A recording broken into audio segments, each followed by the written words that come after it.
agora a gente vai começar a falar sobre geradores, que são, por exemplo, as baterias ou as pilhas que a gente estava falando nas outras aulas. Só que a gente vai tratar eles um pouco mais próximos da realidade. Então, até agora a gente considerava eles como geradores ideais. Então, eles só produziam a energia que ia para o nosso circuito, mas eles não gastavam nada. Só que na realidade a gente já sabe que não é assim. Então, o que vai acontecer? Vocês vão ter que imaginar esse gerador, que é algo que vai transformar qualquer energia em elétrica. Por exemplo, no caso da pilha, ela vai fazer uma reação química e transformar isso em energia elétrica. Então, a gente tem energia química se transformando em elétrica para ser fornecida para o circuito. Então, imaginem que isso que tem aqui dentro é como se fosse dentro da pilha. Então, tem uma DDP sendo gerada de fato, só que uma parte dessa DDP vai ser consumida pela própria pilha. Então, quer dizer, é como se ela tivesse uma resistência interna ali dentro dela mesma. E aí, essa vai ser a resistência interna do gerador. E essa DDP, que seria a que ele gerou de fato, a gente vai chamar de força eletromotriz, que chama força, mas na verdade não é uma força. Se fosse uma força, teria que ser medida em Newton, né? Mas na verdade é uma DDP, então ela vai ser medida em volt. Às vezes, em vez de E, vai aparecer aquela letra grega que vocês já conhecem, que chama epsilon, que é assim, ó. Então, às vezes ele vai aparecer desse jeito ou o E normal. Normalmente aparece o epsilon para vocês não confundirem com campo elétrico, tá? Mas a gente vai se entendendo conforme for aparecendo. Pode aparecer as duas coisas. Força eletromotriz, para não ter que falar esse nome gigante toda vez, a gente usa FEM. Tudo bem? E o que vocês têm que saber? Então, ele vai estar representado desse jeito. E como você reconhece ele no circuito? É só perceber que, assim como a gente estava acostumado, a corrente vai ter que sair do mais. Então, ela está saindo da partinha maior, que é o positivo, como se fosse o positivo da pilha, né? E está entrando pelo menos. Então, a corrente está vindo daqui e indo para lá.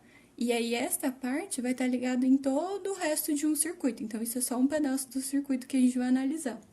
E o que vocês precisam saber?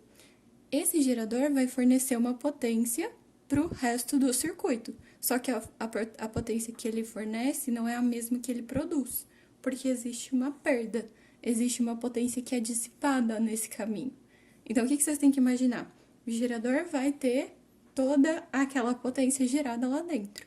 Uma parte é perdida e a outra parte é útil, vai para o resto do circuito. Então, com certeza, essa potência total vai ser dividida nessas duas partes. Uma parte dissipada, perdida, e uma parte útil. E aí, vocês conseguem calcular a dissipada, que depende da resistência interna, porque ela é quem dissipa, e a útil vai ser a responsável pela DDP, que é o U normal que a gente está acostumado lá do outro circuito, que é o que esse gerador mandou para o resto do circuito. Então, é o nosso pio normal. Eu coloquei ao contrário, não sei porquê, é só por colocar mesmo. E aí, o que a gente sabe? A potência do gerador é igual a soma dessas duas. Se a gente substitui todas essas formulinhas, a gente vai chegar aqui, substituindo. Todo mundo tem I, posso dividir a equação toda por I. Vai sobrar que a força eletromotriz é igual a resistência interna vezes a corrente, mais a DDP que ele fornece para o circuito. Se eu inverter a ordem, eu chego que a DDP fornecida pelo circuito é igual à força eletromotriz que ele tinha produzido, menos a resistência interna vezes a corrente, ou seja, menos a DDP que a resistência interna consumiu. E isso aqui é o que a gente chama de equação do gerador. E como vocês podem lembrar de matemática, isso aqui é uma equação de uma reta, porque é uma função de primeiro grau.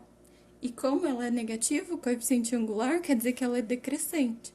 Então, se a gente fizer um gráfico de U por I, quando a corrente é zero, a DDP é igual à força eletromotriz. Então, é onde vai começar a nossa retinha do gráfico. E aí, conforme a corrente vai aumentando, a DDP vai diminuindo porque o resistorzinho pequenininho lá, a resistência interna, vai dissipando cada vez mais energia. Até que chega em um ponto que ele está consumindo toda a energia que ele estava produzindo. E aí, esse gerador está em curto-circuito, que é exatamente esse ponto aqui. Então, a DDP, que ele vai fornecer nada, porque ele consumiu tudo que ele produziu. O gerador ideal, que era o que a gente tinha, é quando a resistência interna é zero, e daí a força eletromotriz e a DDP são exatamente a mesma coisa. E como a gente vai medir o quanto esse gerador é bom? Por uma grandeza chamada rendimento. Lembra que a gente já falou sobre ela bastante em calorimetria? É o mesmo rendimento. Era uma potência útil dividido por uma potência total. Nesse caso, total é tudo que ele produz e o útil é o que ele manda para o circuito. E daí, usando as formulinhas ali de trás, a gente tem π em cima e o PI embaixo, né, que é a força eletromotriz. Daí corta os Is, também pode ser calculado esse rendimento como U sobre E. E isso vai dar um número decimal, com certeza menor do que 1. Porque, a menos que seja um gerador ideal, né, vai dar 1 certinho. Isso significa 100%. Se der tipo 0,8, 80%. Se der 0,5, 50%. E assim por diante. Aí a gente precisa entender como é que a gente vai aplicar isso nos nossos circuitos, né? Então a gente começa com um chamado circuito simples. E o que significa isso? A gente tem só um gerador bonitinho aqui. Ele às vezes não vai ter o pontilhadinho em volta. Então, para vocês identificarem ele, basta vocês verem um símbolo de bateriazinha bonitinha e um resistorzinho pertinho dele. Quer dizer que é a resistência interna dele. Aí, o que vocês vão ter que fazer? Vocês vão ter que pensar primeiro de tudo para onde está a corrente. Então, sendo ele um gerador, a gente sabe que a corrente está saindo do positivo, que é o maior, então ela está indo aqui para cima. E aí, daqui de cima, ela vem pro lado, bonitinha, passa aqui para baixo e dá a volta no circuito todo, né? Então, ela vai entrar aqui por baixo dele. E aí, ligado a esse nosso gerador, a gente pode ter qualquer coisa.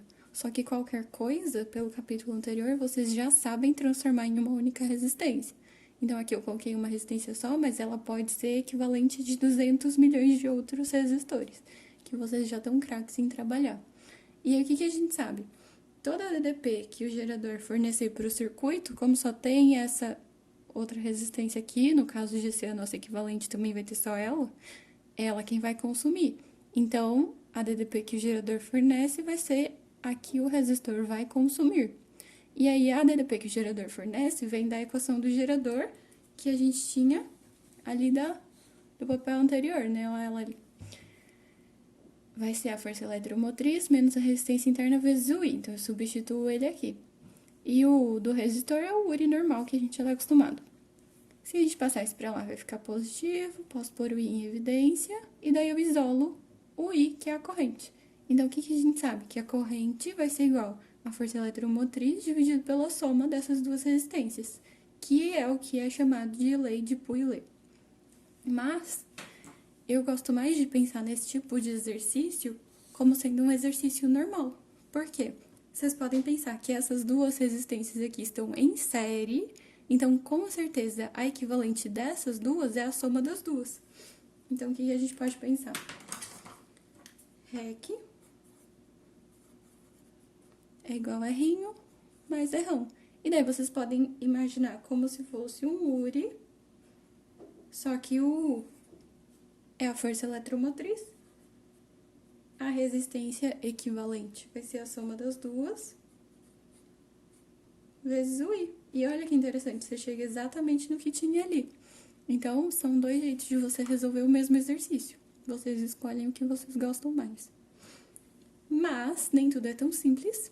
Então, pode aparecer associação de geradores. Ou seja, a gente ligar uma pilha na outra. Tipo, brinquedo, sabe? Quando você enfia uma pilha, daí tem que encaixar a outra. Ou controle remoto, às vezes. Então, como a gente vai saber que elas estão associadas em série? O mais de uma, que é o grandão, tem que estar ligado no menos da outra. Que é quando você encaixa uma pilha e a outra certinho na frente dela. É o que acontece às vezes. A gente já vai entender por quê, às vezes. Então, o que a gente sabe aqui? Eu sei a equação desse gerador, eu sei a equação desse gerador, e eu sei que eles estão no mesmo fio. Então, eu posso transformar isso em um gerador equivalente, com uma força eletromotriz equivalente e uma resistência equivalente. E aí, o que a gente tem que pensar? A DDP toda é a soma das duas DDPs, fornecidas por esses geradores ao resto do circuito que eu não desenhei, mas vocês imaginam que ele existe. Então, eu tenho essa equação para o primeiro gerador, essa equação para o segundo gerador, eu sei que a DDP total é a soma das duas DDPs. Só que eu sei substituir aqui e essa daqui aqui. Então, a gente chega nisso aqui. Só manipulando a equação, mudando os termos de lugar, eu posso fazer E1 mais E2, mais esse, e esse com esse, colocando o I em evidência e deixando o menos aqui fora. Então, o que a gente sabe? A força eletromotriz equivalente vai ser a soma das duas, ou se tiver 3, vai ser a soma das 3, seja quantas forem, vai ser a soma de todas. E a resistência equivalente são os resistores estão em série, né? Então, é só somar também. E aí, pode ter quantos forem, a gente só vai ter que somar os errinhos e somar as forças eletromotrizes. Quais são as vantagens? Se você associa geradores em série, a força eletromotriz deles vai ser maior, então eles vão fornecer mais DDP para o circuito, teoricamente. Por que teoricamente? Porque quando você associa em série, a resistência equivalente também vai ser maior. Então, apesar de eles gerarem mais força eletromotriz, eles também vão consumir uma maior DDP pelas resistências internas. Então, nem sempre isso é vantagem, por isso que nem sempre é feito assim. Daí a gente tem a outra opção, que é a associação em paralelo. Aí aqui, pra gente entender a associação em paralelo, eu vou fazer um caso muito especial, que é quando a gente tem dois geradores exatamente iguais. Então, eles vão ter a mesma FEM, a mesma força eletromotriz e a mesma resistência interna. Os dois, esse e esse. Então, o que vai acontecer? Eles estão em paralelo. Em paralelo, lembra que eles têm em comum? Mesma DDP. Se eles têm a mesma DDP, quer dizer, a força eletromotriz deles já era igual. Só que elas não vão se somar igual elas se somavam em série. Mas elas vão continuar sendo iguais. Então, a força eletromotriz equivalente vai continuar sendo a mesma força eletromotriz que tinha em cima e embaixo. Então, não vai mudar nada na força eletromotriz. Na DDP que ele vai fornecer, não vai mudar nada efetivamente aqui, no que ele está gerando. Mas, quando a gente associa as duas resistências em paralelo, lembra o que acontece? Resistores iguais, aquele caso especial, se a gente tem 2, pega o valor da resistência e divide por 2. Mas se a gente tiver 20, a gente vai pegar o valor dele e dividir por 20. Então, qual que é a desvantagem? Se você juntar vários, não vai mudar nada na força eletromotriz. Mas qual é a vantagem? Se você juntar vários, a perda pela resistência interna vai ser menor, porque a resistência equivalente vai diminuir quanto mais você colocar. Então, essa é a vantagem.